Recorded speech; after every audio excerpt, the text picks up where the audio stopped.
ان سے کہہ دو کہ خدا کی ہدایت یعنی دین اسلام ہی ہدایت ہے۔ القرآن والحکیم۔ اور اگر ہم ان پر فرشتے بھی اتار دیتے اور مردے بھی ان سے گفتگو کرنے لگتے اور ہم سب چیزوں کو ان کے سامنے لاموجود بھی کر دیتے تو بھی یہ ایمان لانے والے نہ تھے،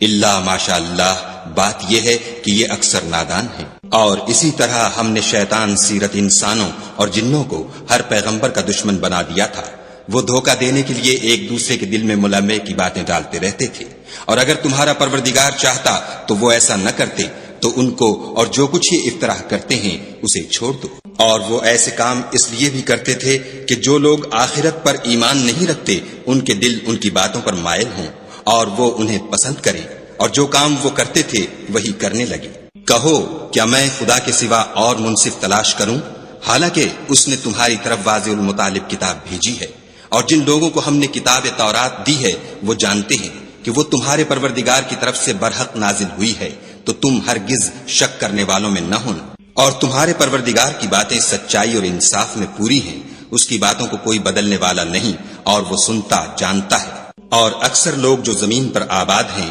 گمراہ ہیں، اگر تم ان کا کہا مان لوگے تو وہ تمہیں خدا کا رستہ بھلا دیں گے۔ یہ محض خیال کے پیچھے چلتے اور نرے اٹکل کے تیر چلاتے ہیں۔ تمہارا پروردگار ان لوگوں کو خوب جانتا ہے جو اس کے رستے سے بھٹکے ہوئے ہیں،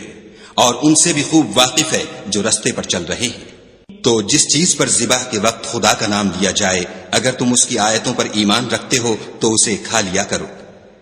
اور سبب کیا ہے کہ جس چیز پر خدا کا نام لیا جائے تم اسے نہ کھاؤ، حالانکہ جو چیزیں اس نے تمہارے لیے حرام ٹھہرا دی ہیں وہ ایک ایک کر کے بیان کر دی ہیں۔ بے شک ان کو نہیں کھانا چاہیے مگر اس صورت میں کہ ان کے کھانے کے لیے ناچار ہو جاؤ، اور بہت سے لوگ بے سمجھے بوجھے اپنے نفس کی خواہشوں سے لوگوں کو بہکا رہے ہیں۔ کچھ شک نہیں کہ ایسے لوگوں کو جو خدا کی مقرر کی ہوئی حد سے باہر نکل جاتے ہیں تمہارا پروردگار خوب جانتا ہے۔ اور ظاہری اور پوشیدہ ہر طرح کا گناہ ترک کر دو۔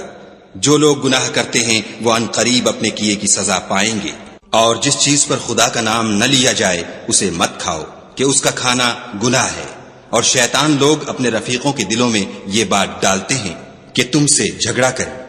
اور اگر تم لوگ ان کے کہے پر چلے تو بے شک تم بھی مشرک ہوئے۔ بھلا جو پہلے مردہ تھا پھر ہم نے اس کو زندہ کیا اور اس کے لیے روشنی کر دی جس کے ذریعے سے وہ لوگوں میں چلتا پھرتا ہے، کہیں اس شخص جیسا ہو سکتا ہے جو اندھیرے میں پڑا ہوا ہو اور اس سے نکل ہی نہ سکے۔ اسی طرح کافر جو عمل کر رہے ہیں وہ انہیں اچھے معلوم ہوتے ہیں۔ اور اسی طرح ہم نے ہر بستی میں بڑے بڑے مجرم پیدا کیے کہ ان میں مکاریاں کرتے رہیں، اور جو مکاریاں یہ کرتے ہیں ان کا نقصان انہی کو ہے اور اس سے بے خبر ہے۔ اور جب ان کے پاس کوئی آیت آتی ہے تو کہتے ہیں کہ جس طرح کی رسالت خدا کے پیغمبروں کو ملی ہے جب تک اسی طرح کی رسالت ہم کو نہ ملے ہم ہرگز ایمان نہیں لائیں گے۔ اس کو خدا ہی خوب جانتا ہے کہ رسالت کا کون سا محل ہے اور وہ اپنی پیغمبری کسے عنایت فرمائے۔ جو لوگ جرم کرتے ہیں ان کو خدا کے ہاں ذلت اور عذاب شدید ہوگا، اس لیے کہ مکاریاں کرتے تھے۔ تو جس شخص کو خدا چاہتا ہے کہ ہدایت بخشے اس کا سینہ اسلام کے لیے کھول دیتا ہے، اور جسے چاہتا ہے کہ گمراہ کرے اس کا سینہ تنگ اور گھٹا ہوا کر دیتا ہے، گویا وہ آسمان پر چڑھ رہا ہے۔ اس طرح خدا ان لوگوں پر جو ایمان نہیں لاتے عذاب بھیجتا ہے۔ اور یہی تمہارے پروردگار کا سیدھا رستہ ہے۔ جو لوگ غور کرنے والے ہیں ان کے لیے ہم نے اپنی آیتیں کھول کھول کر بیان کر دی ہیں۔ ان کے لیے ان کے اعمال کے صلے میں پروردگار کے ہاں سلامتی کا گھر ہے، اور وہی ان کا دوست دار ہے۔ اور جس دن وہ سب جن و انس کو جمع کرے گا اور فرمائے گا کہ اے گروہ جنات، تم نے انسانوں سے بہت فائدے حاصل کیے، تو جو انسانوں میں ان کے دوست دار ہوں گے وہ کہیں گے کہ پروردگار ہم ایک دوسرے سے فائدہ حاصل کرتے رہے، اور آخر اس وقت کو پہنچ گئے جو تو نے ہمارے لیے مقرر کیا تھا۔ خدا فرمائے گا اب تمہارا ٹھکانہ دوزخ ہے، ہمیشہ اس میں جلتے رہو گے، مگر جو خدا چاہے، بے شک تمہارا پروردگار دانا اور خبردار ہے۔ اور اسی طرح ہم ظالموں کو ان کے اعمال کے سبب جو وہ کرتے تھے ایک دوسرے پر مسلط کر دیتے ہیں۔ اے جنوں اور انسانوں کی جماعت، کیا تمہارے پاس تمہیں میں سے پیغمبر نہیں آتے رہے جو میری آیتیں تم کو پڑھ پڑھ کر سناتے اور اس دن کے سامنے موجود ہونے سے ڈراتے تھے؟ وہ کہیں گے کہ پروردگار ہمیں اپنے گناہوں کا اقرار ہے، ان لوگوں کو دنیا کی زندگی نے دھوکے میں ڈال رکھا تھا اور اب خود اپنے اوپر گواہی دی کہ کفر کرتے تھے۔ اے محمد صلی اللہ علیہ وآلہ وسلم، یہ جو پیغمبر آتے رہے اور کتابیں نازل ہوتی رہیں تو اس لیے کہ تمہارا پروردگار ایسا نہیں کہ بستیوں کو ظلم سے ہلاک کر دے اور وہاں کے رہنے والوں کو کچھ بھی خبر نہ ہو، اور سب لوگوں کے بلحاظ اعمال درجے مقرر ہیں، اور جو کام یہ لوگ کرتے ہیں خدا ان سے بے خبر نہیں، اور تمہارا پروردگار بے پرواہ اور صاحب رحمت ہے۔ اگر چاہے تو اے بندو تمہیں نابود کر دے، اور تمہارے بعد جن لوگوں کو چاہے تمہارا جانشین بنا دے، جیسا تم کو بھی دوسرے لوگوں کی نسل سے پیدا کیا ہے۔ کچھ شک نہیں کہ جو وعدہ تم سے کیا جاتا ہے وہ وقوع میں آنے والا ہے، اور تم خدا کو مغلوب نہیں کر سکتے۔ کہہ دو کہ لوگو تم اپنی جگہ عمل کیے جاؤ، میں اپنی جگہ عمل کیے جاتا ہوں، ان قریب تم کو معلوم ہو جائے گا کہ آخرت میں بہشت کس کا گھر ہوگا۔ کچھ شک نہیں کہ مشرک نجات نہیں پانے گے۔ اور یہ لوگ خدا ہی کی پیدا کی ہوئی چیزوں یعنی کھیتی اور چوپایوں میں خدا کا بھی ایک حصہ مقرر کرتے ہیں،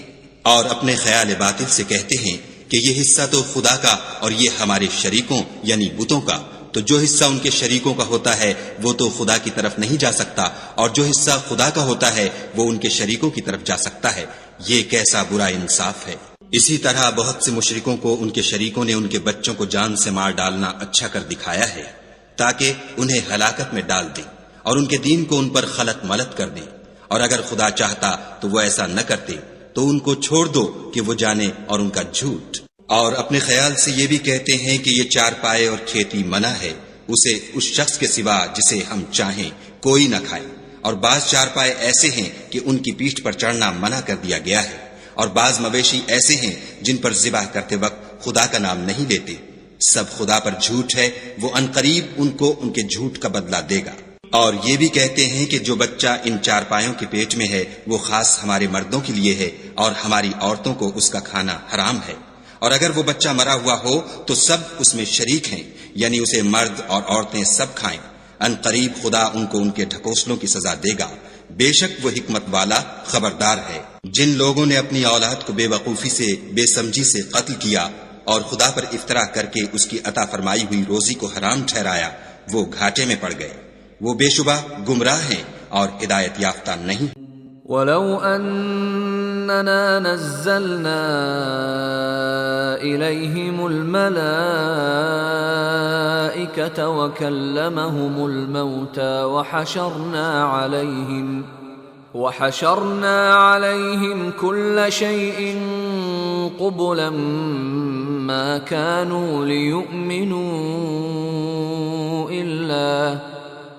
كانوا ليؤمنوا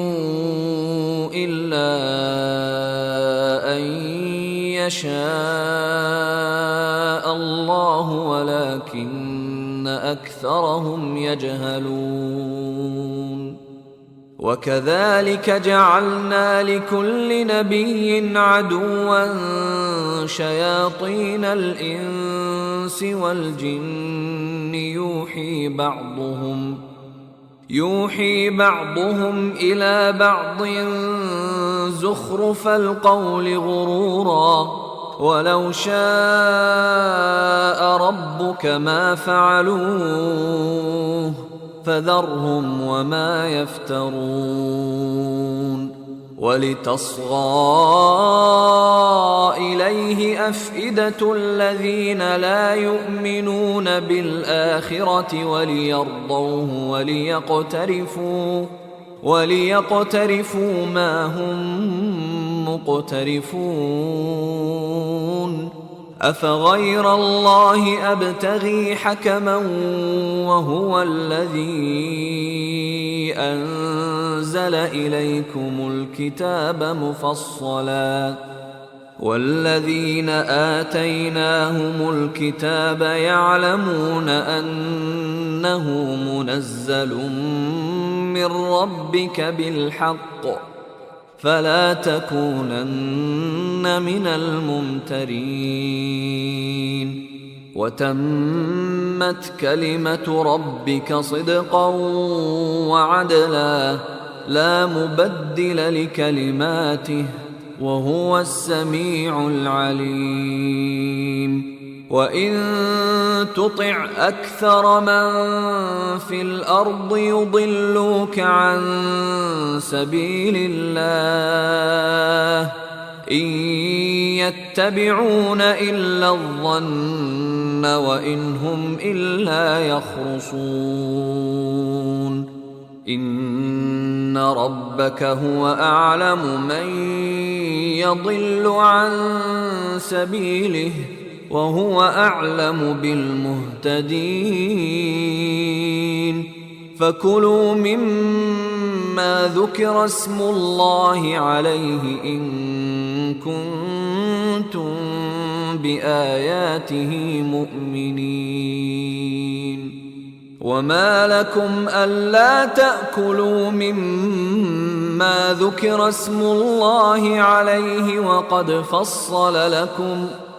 وقد فصل لكم ما حرم عليكم إلا ما اضطررتم إليه وإن كثيرا ليضلون بأهوائهم بغير علم إن ربك هو أعلم بالمعتدين وذروا ظاهر الإثم وباطنه إن الذين يكسبون الإثم سيجزون بما كانوا يقترفون ولا تأكلوا مما لم يذكر اسم الله عليه وإنه لفسق وإن الشياطين ليوحون إلى أوليائهم ليجادلوكم وإن أطعتموهم إنكم لمشركون أومن كان ميتا فأحييناه وجعلنا له نورا يمشي به في الناس كمن مثله في الظلمات ليس بخارج منها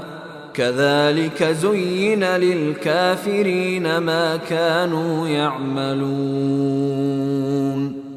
وكذلك جعلنا في كل قرية أكابر مجرميها ليمكروا فيها وما يمكرون إلا بأنفسهم وما يشعرون وإذا جاءتهم آية قالوا لن نؤمن حتى نؤتى مثل ما أوتي رسل الله أعلم حيث يجعل رسالته سيصيب الذين أجرموا صغار عند الله وعذاب شديد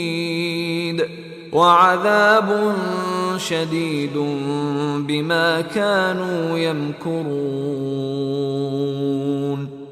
فمن يرد الله أن يهديه يشرح صدره للإسلام ومن يرد أن يضله يجعل صدره ضيقا حرجا كأنما يصعد في السماء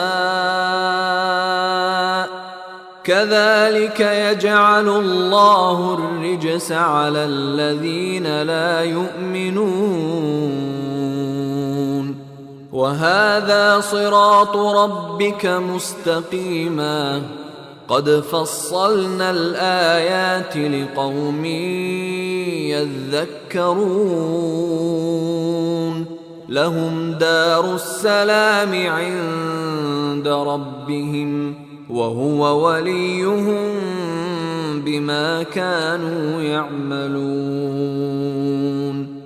ويوم يحشرهم جميعا يا معشر الجن قد استكثرتم من الإنس وقال أولياؤهم من الإنس الإنس ربنا استمتع بعضنا ببعض وبلغنا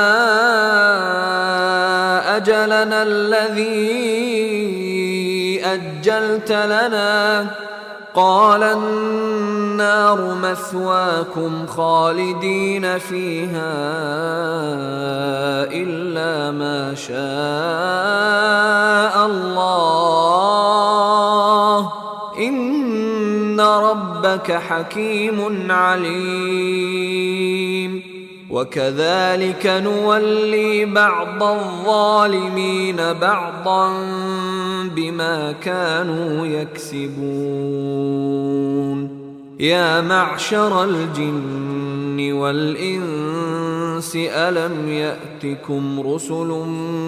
منكم يقصون عليكم آياتي وينذرونكم لقاء يومكم هذا قالوا شهدنا على أنفسنا وغرتهم الحياة الدنيا وشهدوا على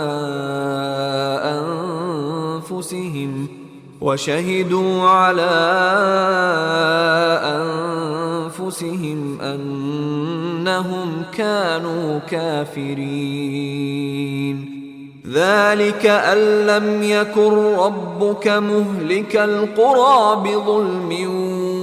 وأهلها غافلون. ولكل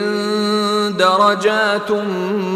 مما عملوا وما ربك بغافل عما يعملون. وربك الغني ذو الرحمة إن يشأ يذهبكم ويستخلف من بعدكم ما يشاء كما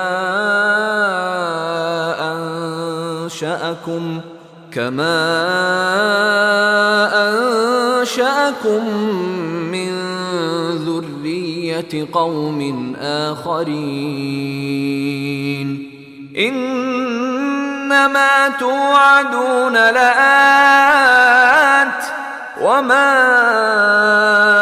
أنتم بمعجزين.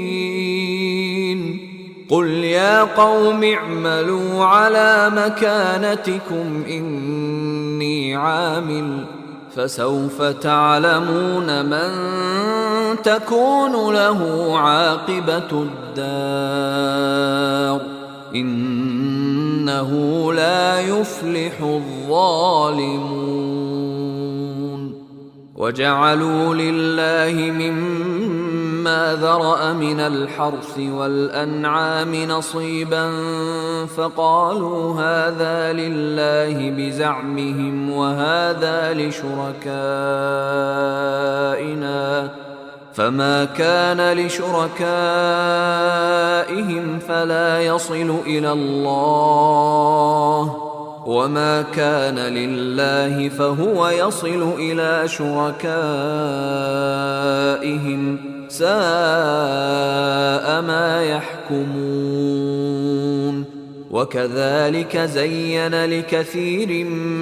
من المشركين قتل أولادهم شركاؤهم ليردوهم وليلبسوا عليهم دينهم ولو شاء الله ما فعلوه فذرهم وما يفترون. وقالوا هذه أنعام وحرث حجر لا يطعمها إلا من نشاء بزعمهم وأنعام حرمت ظهورها وأنعام لا يذكرون اسم الله عليها افتراء عليه سيجزيهم بما كانوا يفترون وقالوا ما في بطون هذه الأنعام خالصة لذكورنا ومحرم على أزواجنا وإن يكن ميتة فهم فيه شركاء سيجزيهم وصفهم إنه حكيم عليم قد خسر الذين قتلوا أولادهم سفها بغير علم وحرموا ما رزقهم الله افتراء على الله قد ضلوا وما كانوا مهتدين صدق الله العظيم. وما خلقت الجن والإنس إلا ليعبدون और मैंने जिन्न और इंसानों को इसलिए पैदा किया है कि मेरी इबादत करें।